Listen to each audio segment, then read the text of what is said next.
Each week, we start our discussion and we introduce a speaker by introducing a word of the day. And our words of the day have included plan, image, legibility, text, performance, many words that have helped us connect the different speakers that we've had. Today, the word is evidence. And evidence, of course, comes from the Latin videre to see, so it brings us back to this kind of running theme that we have of our sometimes overly visual approach to understanding cities, to reading cities.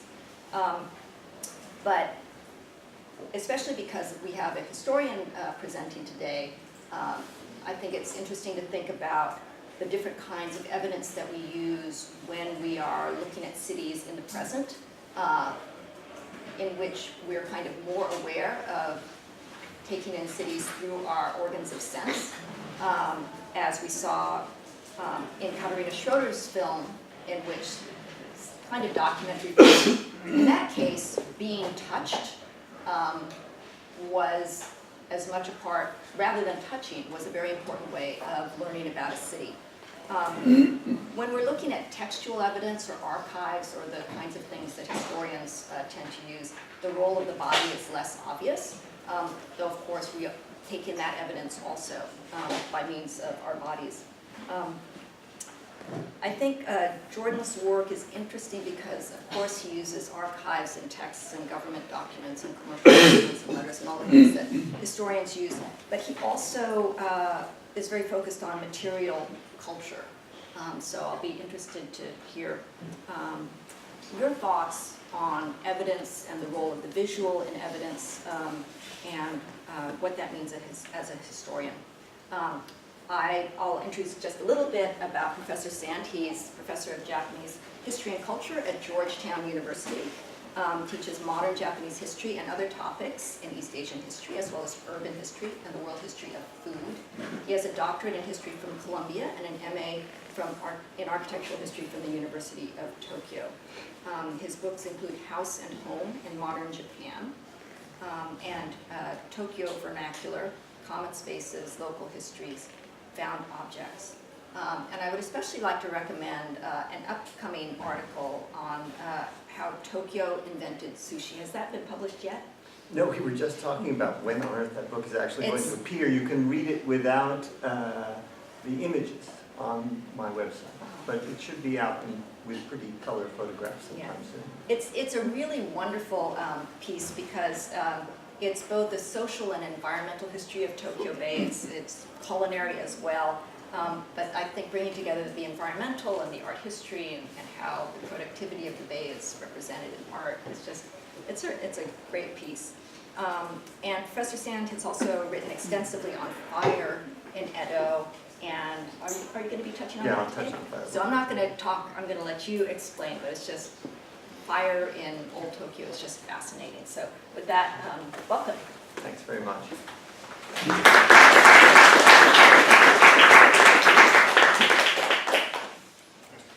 Well, thank you, Susan, and thanks to everybody with the Urban Humanities Initiative, and to my friends at the Center for Japanese Studies for sponsoring my visit. It's a pleasure to be here. Thank you all for coming. I'm going to set my phone to ring in 29 minutes so that if I don't get right through everything, we can just sort of stop and reflect and have time to talk to one another. Interesting, I didn't know our word today was evidence. And it's true that I tend to work a lot with material culture and visual sorts of materials.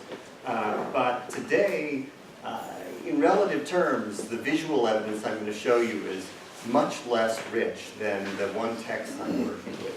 And I wouldn't say that's always the case with the stuff I'm handling, but it just happens that I have this rather fascinating text I will be telling you about.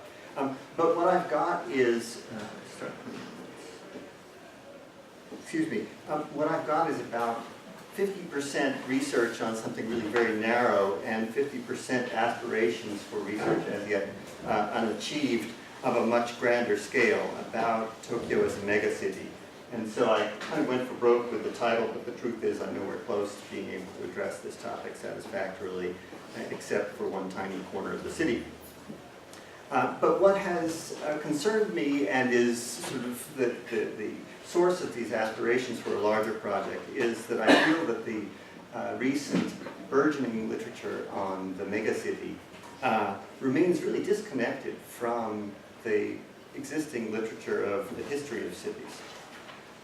And that if we start trying to reconnect those and looking more deeply into the history of cities that have been less examined in the Anglophone literature, like Tokyo, of course, we may find a lot of what's being said in the megacity literature today has relevance or can find its counterparts in 19th century cities, for example. And so I'm going to say that Tokyo offers us a certain kind of a prototype for what gets talked about today as a megacity. I have one caveat I noted down in my notes here, caveat : shit, which is that human excrement plays a rather large role in my story today, and I don't want you to think that I introduced this for scatological interest or shock value or something like that. It's just important in the story. It won't surprise some of you, I hope, to learn that it's an excellent fertilizer, and that this was actually very important to the ecology of many cities before the 20th century. I have to talk about it here to understand this part of the city I'm telling you about. And so when you hear it, don't think, oh, you know, there he's kind of getting into his that obsession again. Think of it as you might any other organic matter that happens to have an important economic role. I want to introduce these three people, just show their faces, because the idea for this project started when I was visiting at the University of Tokyo 2012-13 and working with some wonderful graduate students there, all of them in various ways interested in the development of marginal neighborhoods in Tokyo in the 19th and 20th century, all of them working very, very differently, and they influenced my thinking at the outset of this project and also helped me do a little bit of the research. And they're also from interesting, diverse backgrounds. Matthias, who's presently working as a kind of a community organizer in the Dharavi slum in Mumbai. Maho, who's doing very good historical research at the University of Tokyo. And Shabar, who was at Tokyo and is now designing in Toronto. So I was saying that I want to connect the common discourse today about the characteristics of megacities to an urban history. And of course there are many other things that get talked about, but I think in broad strokes here, the idea of the megacity is not just that there's been a tremendous change in scale in cities in the past 30 years or so, but that there have been very significant qualitative changes. And I think it may be just that a lot of Anglophone scholars of cities are noticing changes that were taking place over a longer period of time, but be that as it may, the traits that are often noted are, as I have it here, unplanned. Can you read the letters this small? I couldn't. Unplanned peripheral growth without infrastructure, that is, growth beyond the planned area of the city as migrants flow in and don't wait until the city reaches them, in effect. So this is very different from the kind of growth that we talk of based on the automobile or the streetcar, the North American form of sprawl that is more familiar. Illegal or semi-legal land invasions, there's been a lot of research on this in connection with informal urbanism in Latin America. Self-built housing, I think you had a Brazilian, you had Guilherme or somebody speaking here? I am from Brazil. You are from Brazil. Yeah. I'm sorry, I'm looking at Susan. Oh, There was, so you know, you can sure people have favelas in their heads, pardon me. So the self-built element, and then finally the kind of relationship between the first comers or the landowners who actually trigger the development process, sometimes lead land invasions, and their tenants that have this patronage form in which newcomers depend on some kind of local boss, and often he buys their votes. So I'm going to say that mutatis mutandi, these traits are all relevant for thinking about this 19th century city. This is a map of Edo, the precursor of modern Tokyo, a map from 1858.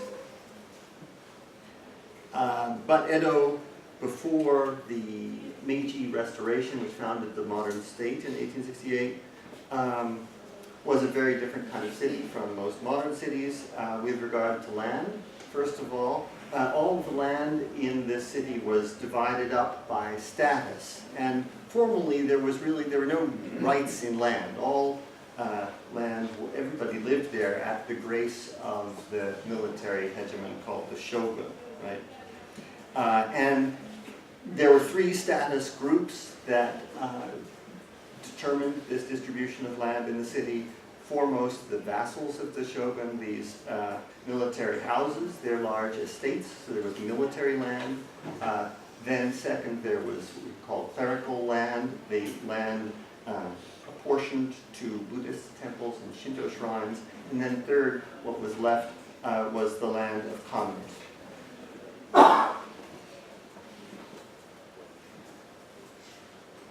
Around the periphery of this, if you could zero in, I didn't bother to do that for you, I'm afraid, you'd find a lot of patches where they're just a little box with a cross inside, which is the Chinese character for a rice paddy.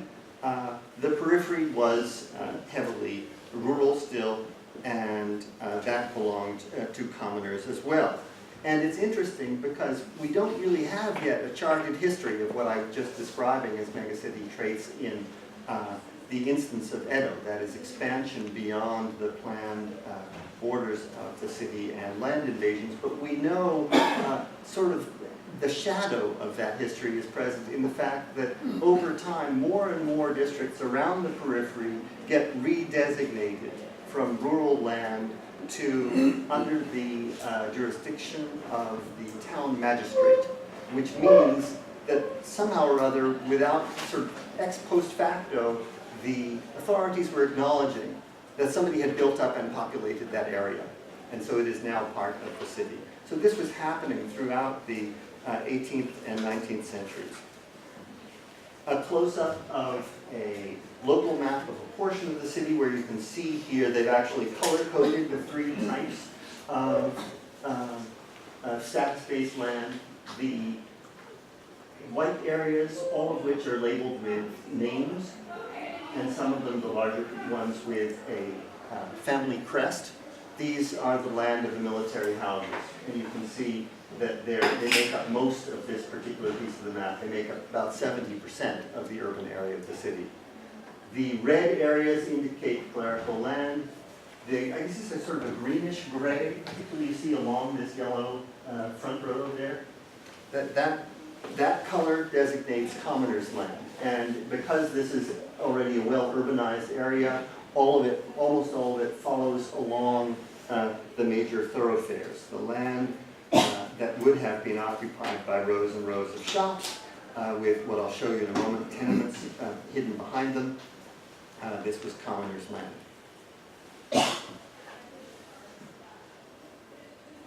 Fire. I promised I was going to say something about fire, and I'll show you one beautiful picture of a fire in a little bit. Fire was so prevalent in the city, which was entirely built of wood and paper, that you could expect your district to be razed to the ground every 5 or 6 years. Chances were, if you lived in an urban area, a fire would sweep through and take hundreds, perhaps thousands of houses on a regular basis. This meant that it was rather difficult to invest in land and buildings as a profit-making venture. Every time things went up soon, they would be gone again, and until they were built again, the rents on that land would be, you had no tenants, right? Also, for a variety of other reasons, real estate tended to be sticky, which is to say there were so many kind of embedded relations of obligation that it was very difficult to speculate in. So there was really not much of a market in land in this city. until after 1868, one of the first gestures of the modern government after they moved the emperor to Tokyo and opened up the world and established that we're going to have a modern capital that can receive Western diplomats and so forth, was to start building in brick and to demonstrate to the world that Japan could have a capital with permanent capital too. And in the process, they start pushing the poor out of the center of the city, and the sort of stickiness of real estate relations in the downtown gradually dissolves, and the result is that by the latter half of the Meiji period, there's a lot of land speculation going on. Now, my textual evidence all revolves around this fellow. I have of this man only this one extremely grainy, extremely small portrait photograph from a magazine from about 1906. This guy was a carpenter, builder, entrepreneur, gambler, illiterate, self-made man, who started building on the periphery of Tokyo in the 1880s, and by around 1900 was the owner of about 1,200 houses. Let me tell you a little bit about how I got to this guy. He dies in, what is it, 1906? In around 1905, he related orally, he dictated to a shorthand writer his autobiography. Shorthand is a very new thing in Japan at this time. So this is one of the earliest texts we have that attempts to record vernacular speech and writing pretty much as it might have been. And so it's interesting for that reason too. But in any case, we have his own voice. He himself, as I said, was illiterate and could not have written or checked it, unfortunately. In any case, we have his own voice in writing shortly before he died, telling his rather colorful story. That was published in a collection. Now you can find it online, I believe. It floated around. I had heard something of it. Then I found his descendants, and they turned out to have a land register. So I got to know through that exactly where he had owned what property. And then there's this one magazine sort of sketch of the man. He's called one of the eccentrics of Meiji Tokyo, so we shouldn't assume that he's typical, but anyway, was a well-known figure of his time. So I cobbled those things together. With the three collaborators I just showed you, we walked to the places where his family land ledger or property ledger indicated he had owned land and buildings, and then dropped little markers onto a Google map to indicate them. This is all in the northwest part of the city. And one of these places in particular, I was able to establish fairly precise history of the changes to the neighborhood. That's this place called Nishimaru-cho, which you'll see quite a bit of in my next few slides. As you can see, northwest of the city, but if you know Tokyo and you're looking at this is the Google map of most of the center city. The location of my yellow droplet there is within the Yamanote loop line. So this is today very much part of the center of the city. It's not a suburb by any means. It's on several subway lines as well. And if you looked at it from a satellite last year, you would have seen the Nishimaru-cho is approximately this kind of, what would you call it, kind of trapezoidal-like shape here, or pyramid-like shape. Have you got that? Again, on Google Maps, close up. In 1856, before the restoration and before Mr. Osaki comes along and redevelops it, this was what it looked like on the map. You can make out the area marked in red. This was the small, but still comfortable suburban residences of retainers of the military regime. So this was, you could say, land of the lower functionaries in the ruling class. Each one of these would probably have been a substantial little house with gardens around it. The grayish portion is commoners' land. That would have been shops and perhaps nearby also some farmland. Jump forward to 1887, so we've gone 1856 to 1887. In between, the ancien regime has collapsed, and the ruling class has decamped, and the population of the city dropped in half as all of the military class and their hangers-on left in 1862 and did not return until after the Restoration, and gradually we have the city population climb up to achieve its earlier level only some 20 years later. So by 1887, we're still not quite back to where things had been previously. And what we can see is that this area, which had been occupied, as I said, by government functionaries in the old regime, has these little boxes are houses. Has maybe at most a half dozen houses on it now. And the rest of it has reverted to fields and paddy land. So it's into this context, precisely in the 1880s, that Osaki enters.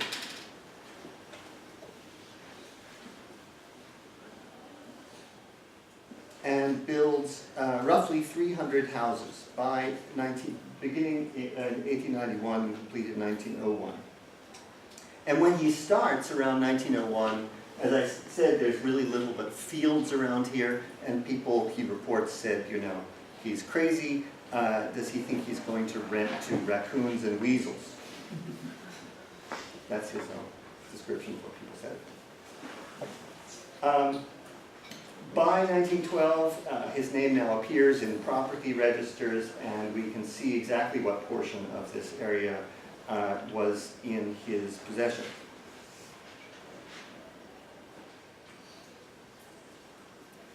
Interestingly, by 1932, we have a new source of information on the place, which is that citywide, the Social Bureau conducted surveys of slums. They surveyed 200 blocks that they judged to be slum in Tokyo at that time, and Mr. Osaki's land was among the lucky designates of this survey. And here you're seeing not plots of land, but the individual units of tenement houses, rows and rows of them. And you're also seeing infrastructure. And this is what's interesting to me, is that when he started building in the late 1880s, we know there was no piped water. Of course, there was no electricity, no gas. Out here, the streetcar was more than 3 kilometers away. There were weasels and raccoons, apparently. But he built rows and rows of these little tenements. And probably for the first 10 years, these people lived basically off the grid, as we would say today. Which means also no running water, of course. But what we can see on this map, the slum surveyors have marked with circles the locations of wells, and with little triangles where there's piped water and a common tap. Osaki must have dug all of these wells. Tokyo has a high water table. You don't have to dig very far most places, and you will find water. So he could make these places livable at that very bare level, all on his own, in effect. And later, the city would follow with piped water. By this time, there would also have been electricity. It seems to have come to the entire region of around here, roughly 1923. The streetcar was now passing closer by. There were schools, etc. And so what we see is that infrastructure has followed after the building and populating of this neighborhood. Here they are, the glamorous tenements, in the only photograph I know of what the place looked like when he built them. They were referred to as the 100-house or 100-unit tenements of Nishimura-cho. And you can see, these are hardly noteworthy as architecture. They're really just barrack-like structures. But really, they're the same structures as these. This is an artist's rendering of a back street in Edo, the old city. So the central parts of the city had front streets lined with these rather nice shops here, more permanent-looking existing structures and their storehouses, immediately behind them were these rows and rows of wooden barracks.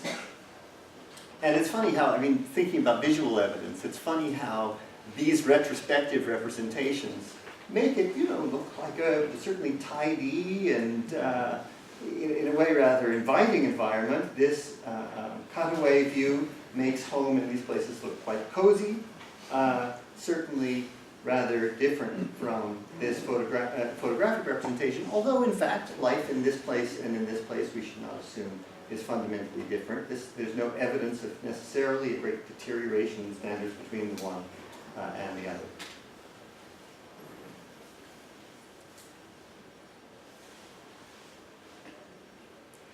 Again, just because Susan explicitly asked me to bring along some of the material I was working with, here is the family property register, and just briefly I highlighted the kind of information they put in. You could say this is how they understood the value of one of their buildings. It's very, very bare. It's simply the structure, what it's built of, the material for the roofing, floor space, and then their number. Very, very straightforward. And of course the address. Okay, I had to have one pretty picture. This is the great Meiji artist Kiyochika's representation of one of the great conflagrations that often engulfed this city in the 18th and 19th centuries.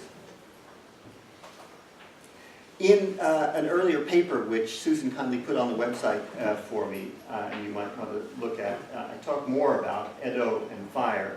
And there I use what people sought to protect from fire as a kind of catalog of the material property people placed most value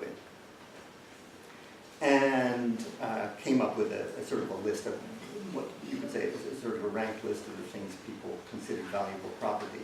And one bit of evidence for that is in this case, is in this image itself. What the people have with them here on the banks of the Sumida River as they flee their homes and head for safety. They're carrying big gray bundles. These would have contained kimono and bedding. Every household's textile goods were among their most valuable things. If you lived in the little backstreet houses I just showed you, the one thing you would want to save in the event of a fire was a big bundle of futon and kimono. Then they've got these rectangular white things and sort of rectangular brown things. These are their doors and floors, because the sliding shoji paper doors and the tatami floor mats, which are quite heavy things actually, are circulating, rented and sold and bought and sold separately from the architecture itself. And so when you flee, you want to take this piece of your household, which might be reusable elsewhere. Perhaps the original owner will have to default, or will never recover them, and you'll own them. I said I had to talk about shit. So another catalog seems conceivable for this peripheral neighborhood where Ozaki built his tenements. And that is of the sorts of things that circulated, that contributed to making this land, formerly idle, valuable. And valuable, I guess, from the point of view of the slumlord, you might say. And one of those things is human excrement. And Ozaki recounts a whole string of lawsuits he gets involved in with banks and landlords and somebody who's defaulted on. It gets very, very involved. But at the core of it is this issue of the rights to the human waste that gets deposited on that site. And I have a little quotation from the text, and I'll just read it out loud to you. I know it's not much fun, but like, you know. He's gotten into this lawsuit, and they've run off with his lease, and he feels he has to have the lease in hand to make his claim. So he says, so a tough from my opinion, and a friend and I sat down in Hiranuma's office. Hiranuma's the banker who sent off his lease to someone. In Hiranuma's office until he was forced to retrieve the document. As long as I had that document, the returns on the excrement were mine. Then it went to the courts again. he was plotting with a toilet cleaner and carrying off the excrement I was supposed to get and selling it to a guy in Itabashi. When they came to my place to scoop it out, I said, "What are you doing with your hands in there?" and turned them away. With that, the other side sued, claiming interference with night soil collection, which I gather was a category of, in the courts. Okay, so what's interesting in here is that this waste deposited on the site, it belongs to somebody, it's valuable, you can sell it to farmers as fertilizer, right? It's this valuable commodity that nobody wants to keep. He could not, through all these lawsuits, decide, okay, I'll just let it all accumulate here. He has to get rid of it. So somebody has to keep coming to take it away. But then he loses certain control of it. Unlike, say, lumber or tenants who are right there, you can go dunning them. It has to keep moving off the site. And yet it's a very important source of revenue for him. So it's difficult to maintain control over. And he feels that the lease is that's the one thing it guarantees him. There are no clauses about, limits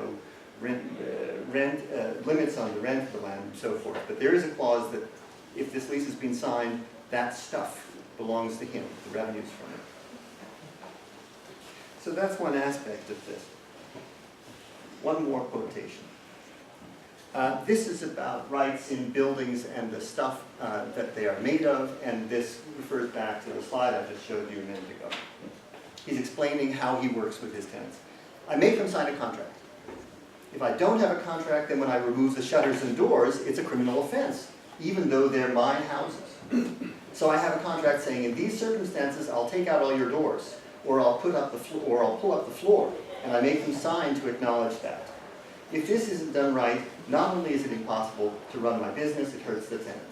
I use force to control the bad ones. I've explained this to the police, and even the police were impressed. So now it's a rule. When there's a bad tenant, I take off the shutters. These are the wooden outer doors that you can, in bad weather days and so forth, you can close up the whole house with. I take off the shutters. And if they still don't move out, then I throw their stuff out on the street and I tear up the floorboards. Notice we saw people running away with sliding paper doors and floor mats. Those aren't his. That's a separate circulation of goods. The floorboards are his. The outer shutters are his. So if he has it in writing, they can't claim hardship because they're his floorboards. They're not his mats or paper doors.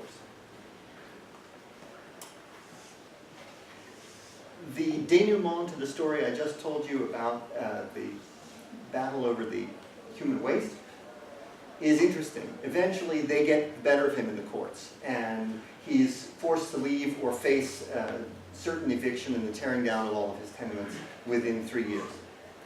So he says, I went to all the I called all the tenants together, and I told them to vote. Did they want to leave right away? Did they want to move? Or did they want to stay and fight? And then I went around a few days later and took the count. And most people decided to leave. And what he does is he picks up and builds 60 new tenements somewhere in new land he's rented elsewhere, moves everybody temporarily into those, then tears down 93 tenements over here, clears the site because he has to return it clean, in fact, and rebuilds those in 4 other sites. So he's simply shuffled the buildings around. So as we've seen, the portability of the doors and of the floor mats, the buildings themselves are similarly portable, and they belong to the man who built them. And so he ends up rehousing all these people in other locations. Okay, let's wind up. Interestingly, in eulogies, he is compared to Robert Owen. I think we won't go into that just now, but if you want to talk about the comparison, it's amusing. Let me take you to the site today. We did a walkthrough, and then I'll close. So the 4 of us walked through Nishimaru-cho about 1.5 years ago. By the 1930s, this neighborhood, which was clearly a slum, had really kind of fossilized, and the areas around it had gentrified. But it survived. It gets, the Osaki family sells off the land for some reason I still haven't figured out, right during the war. It's destroyed by American firebombs in 1945. The land turns over once again in 47, and then by 1952, there are little single-family homes where formerly there were these barracks-like tenements. And there's a historical marker today which makes no reference to the man who built the entire neighborhood. If you walk through, this is what the neighborhood looks like. What's interesting is the one piece of that fossilization that you can still see here is the street pattern. They never widened the streets, they never cleared and rebuilt completely. All of the lot lines are exactly the same. And all that's happened, as far as the city planners' involvement, is that they came in and they paved and they built sewers, and they probably paved again and dug it up and built sewers again and so forth, as you can see here. But the lot lines themselves are completely unchanged. So you have this little warren of very narrow alleys. And then you come out from here, you come out between these two shops onto a front street. This front street was actually old. This dates back from the Edo period. And so you see houses at larger lots that would have been the sort of standard shop size from the 19th century. The buildings themselves are mostly newer. Here's one 19th century building that's being dressed up just a little bit. And two important sources of sort of infrastructure, if you like, for a neighborhood like this with a large population of tenants. One is a public bath, also on this front street, and Osaki built the first public bath. I'm not sure if it was in this site, but it was what made this place livable, because you didn't have baths in these houses. And the other is a rice shop. And this, I spoke to the owners here, this shop has been there since before he built. So without that, you couldn't really have built your tenements for weasels and raccoons out here. Okay, so in conclusion, I'm suggesting that the best way to look at this development on the Tokyo periphery may be, at least through the eyes of the slumlord, more about these material inputs and flows and less about urban space or vitality of the neighborhood or what have you. And the inputs are land contracts, which I showed you are not really so much about real estate capital as they are about the claim to stuff that's deposited in that soil, in fact. Lumber, which is tied to rents, because when lumber prices go up, rents can go up, will go up too, and so he stores lumber until prices are high. Building fixtures we discussed. Tenants who are, of course, actors in the drama, but are also consuming and defecating human bodies. Rice and water, which make it possible for them to survive there. And I'm going to wrap it up. I have a coda about thinking about these things in relation to some of the most popular theories of recent years about slums, but I'm going to leave it there.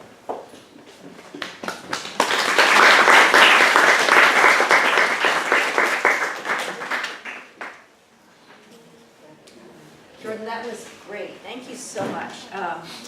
Wow, there is so much in there. And one of the things that really strikes me in the photo that you showed of the tenements was how much it looks like the row houses, the shotgun houses that Rick Lowe is working on in Houston. And I think, and what's interesting there, it's an urban area in the middle of Houston that's kind of semi-rural, actually. It's kind of similarly depopulated, and there's kind of open space. And there were these crumbling houses that he, as an art practice, has been working to renovate. And I think that part of what is also interesting that you pointed out is that we can't make assumptions based on representations. That a certain photographic gaze will make something look like a slum, and then it'll be tidied up in a drawing and so on. But we can't make any assumptions based on that any more than the city government's designation of the place as a slum. And so back to the question of evidence, what I love about what you've done here and your other work is kind of the diversity of sources you've used and the kind of completeness. And so you're using both legal documents, sometimes maybe regulatory documents, but it's also, you have the oral history, the written down oral history, and that's something we've been talking about over the course of the semester, is how important is, the individual human story, and how do we fit that together with the kind of aggregated real estate records or larger patterns?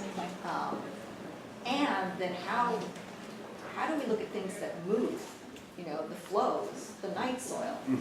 So can you talk a little bit about how you fit all these different pieces together?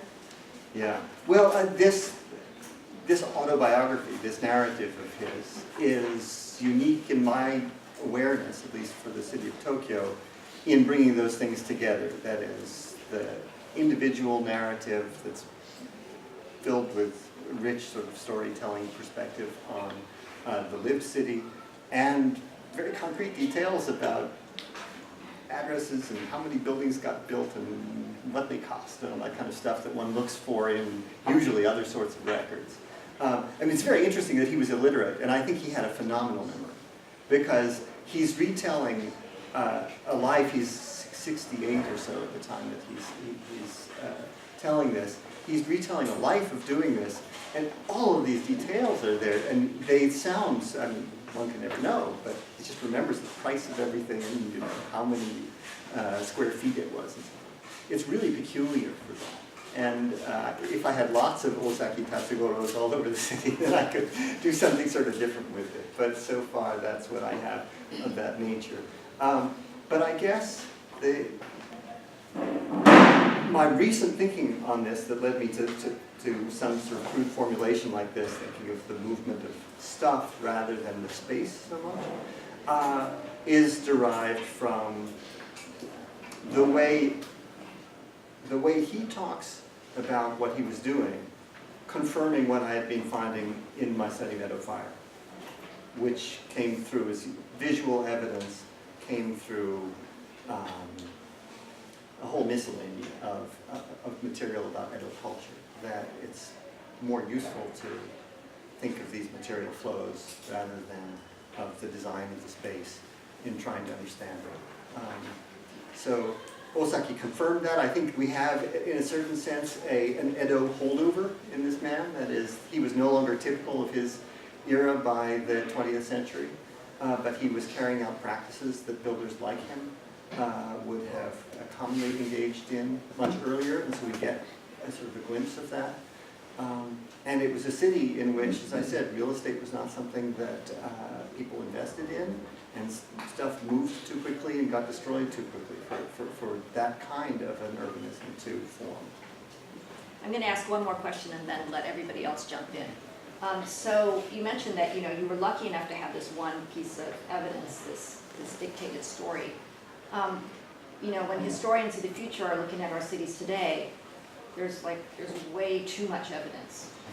With social media, with everybody's narratives, and Instagram being accessible and there, and Yelp, a million sources of stories that we can't even analyze or make sense of in the present tense, let alone combine it with, the increasing availability of government documents and records online.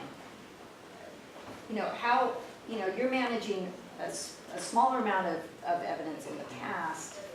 How can we manage that in the present, and then in the future, historians looking back at what's available now? We have several students from the information school in our course who are kind of working on these problems. But how do you do that? I think they'll probably answer it much better than I do. I just find myself listening to you thinking about what to say to students. Most of my students are not history students, actually, so who tend to be more interested in working in the present. And the problem there is, indeed, how do you impose some kind of meaningful order so that your own narrative seems to have an evidentiary foundation that isn't completely an arbitrary choice? And I guess you make some kind of rational slice. It's very, very hard to know what to do. Here's the problem: is really the opposite. And I should say just a word more about that, specifically with regard to land and buildings. That it's the opposite because, unlike most cities in this country, at least, we have no record of buildings at all. And I don't know when it would be pretty recent, like 1960s forward, when we really have permanent records of what's being built in Tokyo. Before that, they're great land records. From the founding of the modern state forward, they're very, very careful about official documentation of land transactions and ownership. But there's nothing for buildings. They are ephemeral. They're understood as separate from the land, as movables, and legally understood as movables too. And as a consequence, we're dealing with something that was everywhere and is still everywhere, but is undocumented in any kind of orderly way. In that sense, so we have the city of Tokyo. You can still go and look at it and walk it and kind of try and figure it out. That's like having the whole internet, isn't it? You know, it's so chaotic in a sense. So you have to have somebody telling you their story. And it's so interesting that one of our most important sources on buildings in American cities, as opposed to lots, is Sanborn fire insurance maps, right? Yeah. And I guess that people didn't bother with fire insurance? Well, for the most part they didn't. There are fire insurance maps from 1937 is the very earliest, and it's valuable to this study too. So I exaggerate a little bit. But all it does is it indicates the outlines of structure, and if the structure is fireproof by the judgment of the insurance company, the outline is thick. And since almost nothing was fireproof, you just see masses and masses. You can tell the shapes of, very roughly, the shapes of houses. It's useful for that. So, who has questions? I have a small question and a really big question. The small question is, why didn't they widen the street? Why did they follow the original shape? Yeah. And the big question is, could you speculate on how these are the components that are going to lead to the book you're going to write?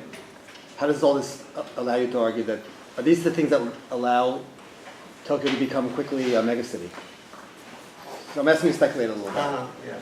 And I said I would say when it's 6 for folks who have to leave, so if anybody needs to leave, it's 6. So. Okay, well, let me answer them briefly then. I think they didn't widen the streets because eminent domain is weak in Japan. Tenants and landowners didn't want it. They wanted to, these are very, very small lots to begin with, and widening the streets means somebody's sacrificing a bit of their frontage. And I think that's the main reason.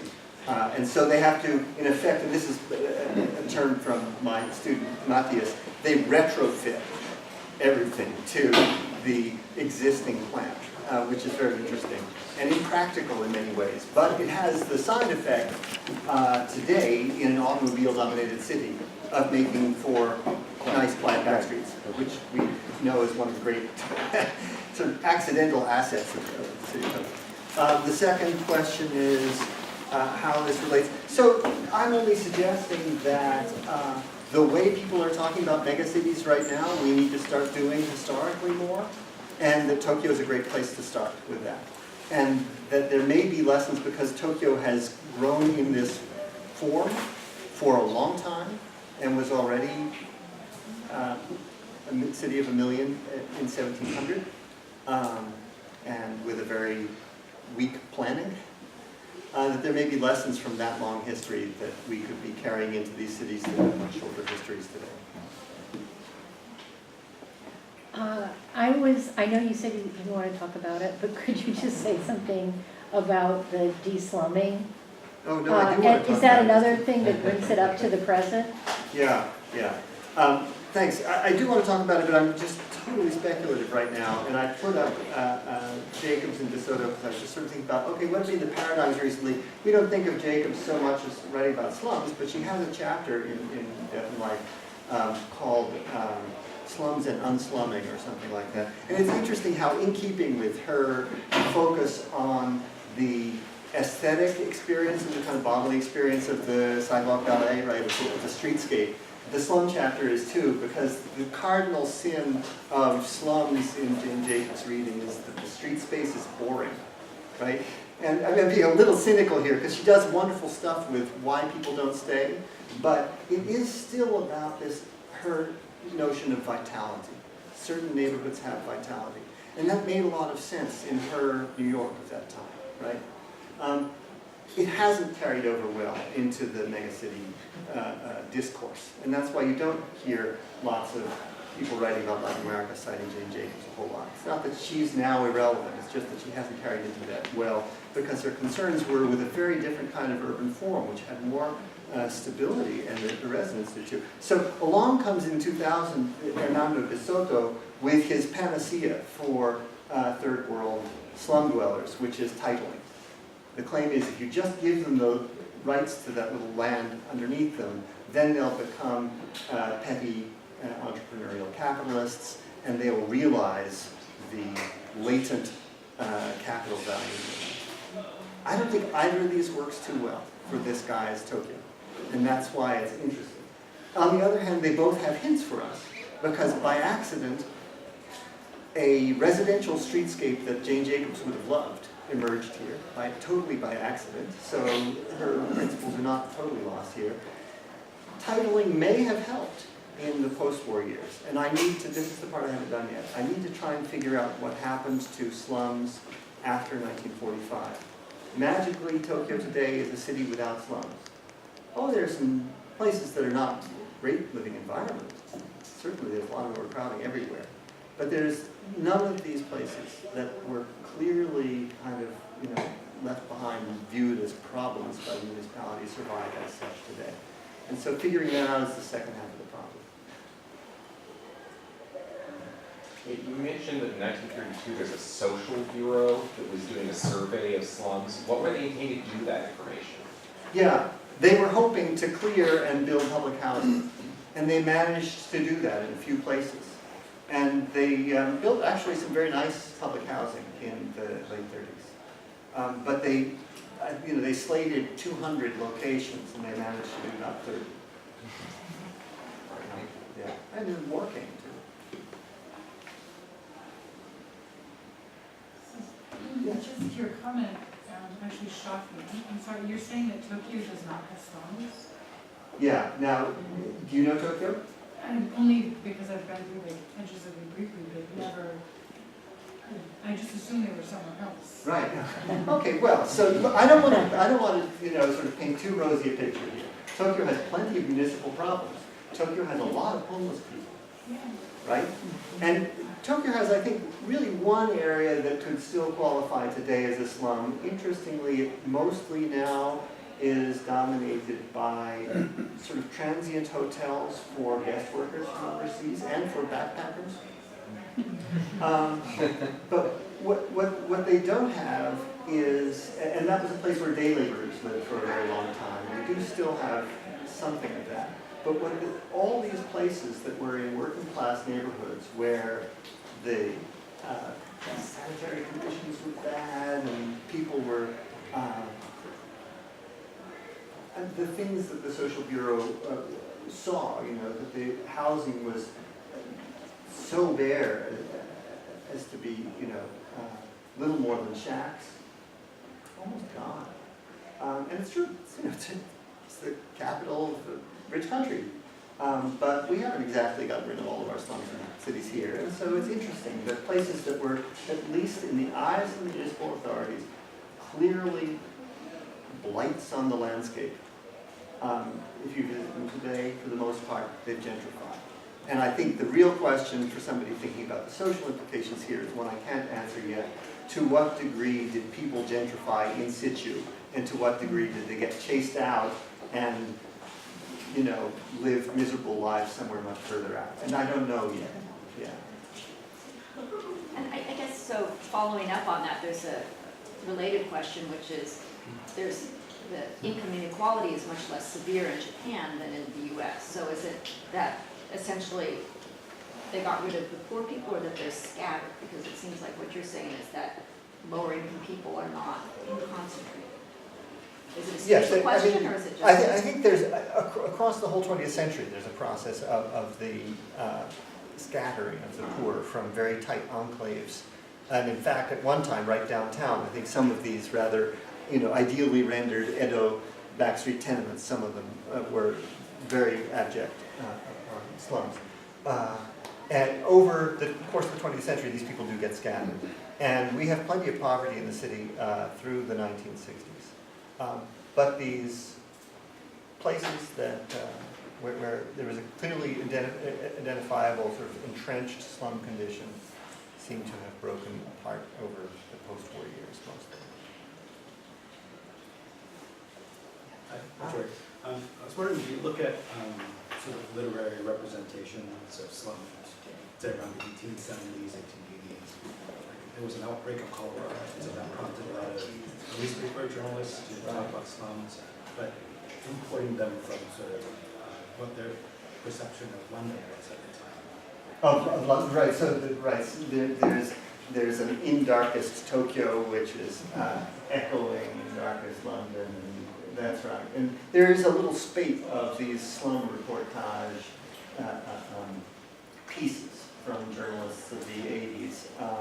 And then capped with really a very wonderful study by Yokoyama Gennosuke right at the turn of the century. And I think Yokoyama mentions Osaki, but what's interesting is in this period the slum is being discovered. And I think what you're getting at is it's being discovered partly as a literary genre, or as a place for the interest of the journalist and a certain style of writing. And that's what Mind Eye writes so wonderfully about that chapter. When Osaki has built this place, it's still new. And in fact, the newspaper reports just 1906, I guess the year of his death, on this Nishimaru-cho neighborhood I just showed you. And they refer to it as a new slum. And they say that, you know, the people live in vice and some women have 3 husbands. And that they're fighting all the time. Which accords with Osaki. He's quite a Yakuza gangster type, you see. But they are talking about a place that's just being built. And I think that's very different from the very colorful, kind of exotic backstreet world being described by people like Matsubara Iwano, who are writing for the sort of theatrical, the dramatic quality of the exotic other within. And so the newspaper actually writes that people have rather bland occupations. They obviously wanted them to be more colorful. I found Osaki himself colorful enough for the whole crowd, but yeah. Again, a small and a slightly bigger question. Briefly, was he smart or was he lucky? Is one question. Oh, you mean to get rich, you mean? In deciding to build there, was he smart or lucky? How much do you have a sense of that? And the other question is, so I've been talking to you, my sense is there's a very lax attitude toward preservation and planning, design planning. Is this part of the story of growth? Certainly wasn't on the agenda for these neighborhoods. Yeah. Let me go back to your first question. So, was he smart or lucky? I think he was definitely both. And he says that when he moved these 93 households all at once and built in 4 different locations, rebuilt and so forth, he hit the jackpot because at the time the price of lumber suddenly shot up and he was able to charge much higher rents. So he calls himself lucky. But I guess that he saw that the city was going to be expanding in this direction. The first city planning ordinance is 1888, and mostly what it's about is street widening. And so many of the main thoroughfares are widened, and immediately along those thoroughfares, there's huge speculation in land. And so he probably saw, although he was not interested in land, he was more interested in the rents and the shit. He saw that in the long term, these places were going to, and I don't know the other answer. Well, I think we need to wind up, but I want to say thank you so much. Right.